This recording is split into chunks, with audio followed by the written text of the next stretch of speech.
Hello students. तो conceptual question series का ये सेकंड क्वेश्चन है ना। और इसमें देखेंगे क्या कह रहा है क्वेश्चन।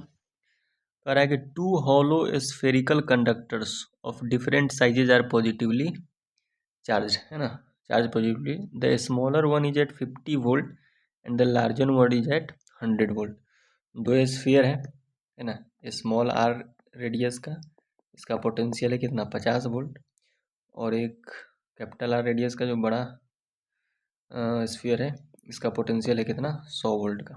ठीक, कह रहा है कि suggest a method in which two conductors can be arranged so that the charge flows from the smaller to the bigger conductor when connected to a wire. देखो, एक चीज़ हम बताना चाह रहे हैं इस क्वेश्चन में कि जब भी तुम्हारे सामने कोई क्वेश्चन आएगा तो उसको ये मत समझना कि ये नया क्वेश्चन है। तुम कहीं ना कहीं वो वाला क्वेश्चन देखे हो अपने थ्योरी पढ़ते समय। ठीक है, बस अभी 2025, 26, 27, 28 इस सब में क्या होने वाला है कि वही सब क्वेश्चन को थोड़ा सा लाइंस लिख के या थोड़ा उसको बढ़ा चढ़ा के इस तरह से प्रेजेंट करता है कि लगता है कि ये कुछ नया क्वेश्चन है। ये कोई नया क्वेश्चन नहीं है, ठीक है, बट इस तरह का लिख के आएगा। अच्छा, ये क्वेश्चन जब भी आएगा तो 3 से 4 नंबर में आएगा, तो 3 मार्क्स का क्वेश्चन ये मान लो आएगा। तो give him mathematical working to justify the arrangement, ये मेन क्वेश्चन है इसका।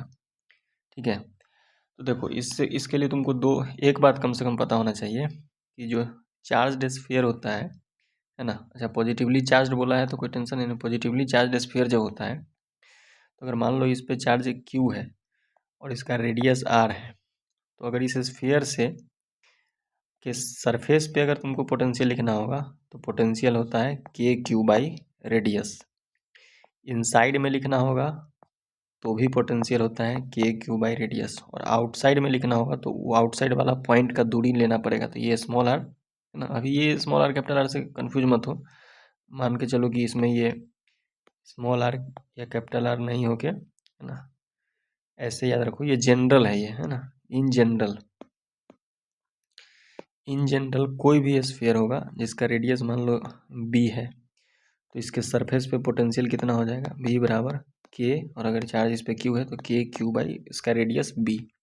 और अंदर में जो फॉर्मूला होता है ये सरफेस पर, और वी इनसाइड जो होता है वो सरफेस के बराबर होता है कंडक्टर के केस में। इसका कारण भी तुम लोगों को पता होगा कि अंदर में इलेक्ट्रिक फील्ड जीरो होता है। इलेक्ट्रिक फील्ड जीरो होने की वजह से है ना, ये वाला रिलेशन जानते हैं, ई बराबर minus D V by D R. अगर इसको जीरो होना है तो ये डिफरेंशिएशन भी जीरो होगा, तो जीरो डिफरेंशिएशन होने के भी कांस्टेंट होना चाहिए। तो यहाँ जो है पोटेंशियल, वही पोटेंशियल यहाँ, वही पोटेंशियल यहाँ, वही पोटेंशियल सब जगह इनसाइड में पोटेंशियल क्या होता है, कांस्टेंट होता है कंडक्टर के केस में। और अगर आउटसाइड में तुमको इस स्फीयर के कहीं निकालना है तो यहाँ से ये वाला डिस्टेंस नापना पड़ेगा। ये डिस्टेंस मान लो सपोज कि यहाँ से एक्स डिस्टेंस है, तो इस जगह वो पोटेंशियल लिख देंगे के क्यू बाई एक्स, ये कॉन्सेप्ट। तो देखो, अगर इस स्फीयर को कह रहा है कि connect suggest a method in which two conductors can be arranged so that the charge flow from smaller to the bigger.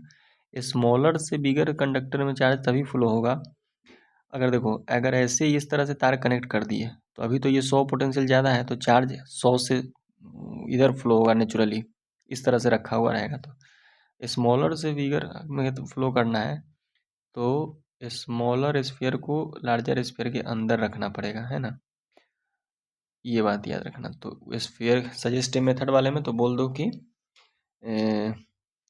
Smaller sphere should be placed inside the larger sphere, and अब क्योंकि charge को transfer भी करना है तो and connect them with a wire, है ना। एक वायर की तरह से कनेक्ट कर दो। अब जितना भी यहाँ पे हम चार्ज, अच्छा एक कॉन्सेप्ट ये भी होता है कि नीचे वाला स्फीयर को जितना, अंदर वाले स्फीयर को जितना भी चार्ज देंगे वो सारा चार्ज ट्रांसफर हो जाएगा इस पर, ठीक है, हाइयर वाले पे ट्रांसफर होगा।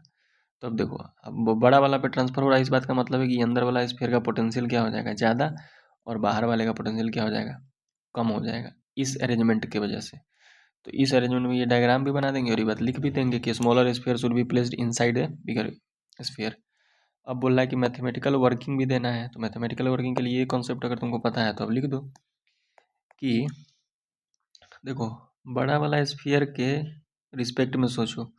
तो बड़ा वाला स्फीयर के रिस्पेक्ट में सोचो कि उसके उसके अगर यहाँ पे लिखना होगा, भी आउटर लिखना होगा, तो इसका पोटेंशियल कैसे लिखाएगा, इसके सरफेस पे इसका रेडियस कैपिटल आर, इसके सरफेस पे इसका रेडियस क्या हो जाएगा, कैपिटल आर।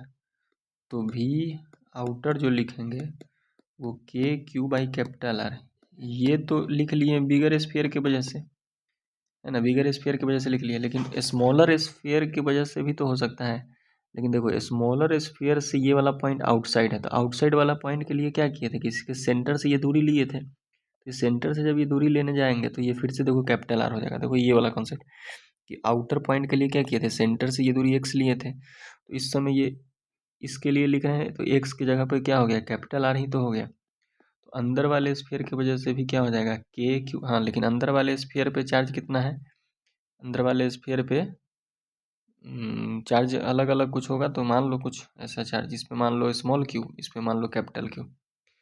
तो अंदर वाले स्फीयर पे चार्ज है स्मॉल क्यू, तो अंदर वाले स्फीयर पे स्मॉल क्यू चार्ज है, तो यहाँ क्या हो जाएगा, के क्यू बाई कैपिटल आर। ठीक, तो ये इक्वेशन 1 हो गया। और इसी तरह से इनर वाले स्फीयर पे लिखेंगे, तो इनर वाले स्फीयर पे क्या हो जाएगा, इनर वाले स्फीयर पे इनर वाले के खुद की वजह से चार्ज अपॉन रेडियस का फॉर्मूला लगेगा। तो वी इनर जब लिखेंगे तो चार्ज अपॉन रेडियस, तो के क्यू, के तो 1/4 वाला के है, और अपॉन रेडियस, तो रेडियस तो अंदर वाले का होगा ही, ठीक है ना। अब देखो सॉरी, ये वो अपना अपने वजह से अगर लिखेंगे तो चार्ज किसका आएगा, उसका स्मॉल क्यू, है ना, ये स्मॉल स्फीयर की वजह से ही, है ना, प्लस बाहर वाले स्फीयर की वजह से अंदर में कितना पोटेंशियल बनेगा भाई, बाहर वाले की वजह से अंदर में लिखना है। देखो बाहर वाले वजह से अंदर में क्या होता है, बाहर वाले की वजह से अंदर में वही होता है जो उस बाहर वाले के सरफेस पे होता है, ठीक है। तो देखो ये बाहर वाले की वजह से अंदर में लिखना है, तो इस बाहर वाले की वजह से अंदर में क्या होगा, जो इसी बाहर वाले के सरफेस पे होगा, और सरफेस पे कितना होता है, चार्ज अपॉन रेडियस, यानी ये क्या आ जाएगा, के क्यू बाई कैपिटल आर। अब देखो इक्वेशन 1 और 2 को गौर से देखो, इक्वेशन ये देखो के क्यू बाई कैपिटल आर, ये वाला और ये वाला टर्म तो कॉमन है ना, बिग स्फीयर की वजह से जो टर्म लिखा है तो कॉमन है, लेकिन ये इसमें देखो के क्यू सेम है, स्मॉल आर और कैपिटल आर में कौन बड़ा है, कैपिटल आर। तो कैपिटल आर अगर बड़ा है ना, के क्यू बाई कैपिटल आर और के क्यू बाई स्मॉल आर को कंपेयर कर देखो, कैपिटल आर अगर बड़ा है तो ये वाला पूरा टर्म क्या हो जाएगा, छोटा हो जाएगा एज कम्पेयर टू ये, तो ये वाला समेशन जो है वो कम हो गया, कम हो गया नहीं, ज़्यादा ना हो गया, के क्यू बाई स्मॉल आर क्या हो गया, यहाँ पे ज़्यादा हो गया, तो ये ज़्यादा हो गया, इसकी वजह से ये वाला समेशन क्या हो गया, ज़्यादा हो जाएगा। तो यहाँ से दिख रहा है ये वाला एक्सप्रेशन लिखने के बाद कि वी इनर जो है वो ग्रेटर देन क्या हो गया, वी आउटर। तो इस तरह का अरेंजमेंट दे देने से क्या होगा कि चार्ज फ्लो करने लग जाएगा अंदर वाले स्फीयर से बाहर वाले की तरफ। तो आई होप कि ये आपको समझ में आ गया होगा। तो पहले लिख लेंगे, ये बात लिखना होगा तो लिख देंगे कि इस ये जो अरेंजमेंट दिया हुआ है अगर इसको इस तरह से अरेंज करेंगे तो charge flow from 50 volt to, मतलब charge flow from larger one to smaller one, ये सिंपल अरेंजमेंट करने से डायरेक्ट चार्जिंग बाई कॉन्टेक्ट होगा।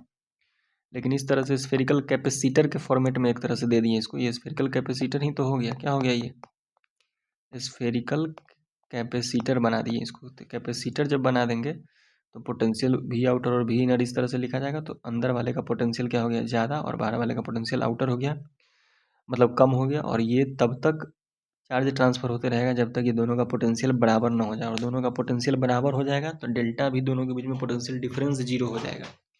दोनों के बीच में पोटेंशियल डिफरेंस जीरो होगा तो कल हो के अगर यहाँ पे क्वेश्चन पूछेगा तो एक हम लोग जानते हैं क्यू बराबर क्या होता है, सी इंटू भी। एक्चुअल में जो क्यू बराबर सी वी में ये भी जो होता है हमारा पोटेंशियल नहीं, पोटेंशियल डिफरेंस होता है, एक्चुअल में ये सी डेल्टा भी होता है।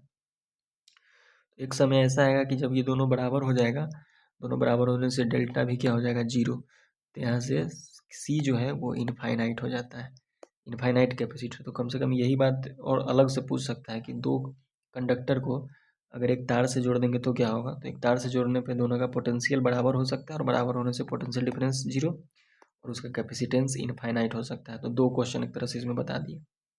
ठीक है, तो इस वीडियो में इतना ही।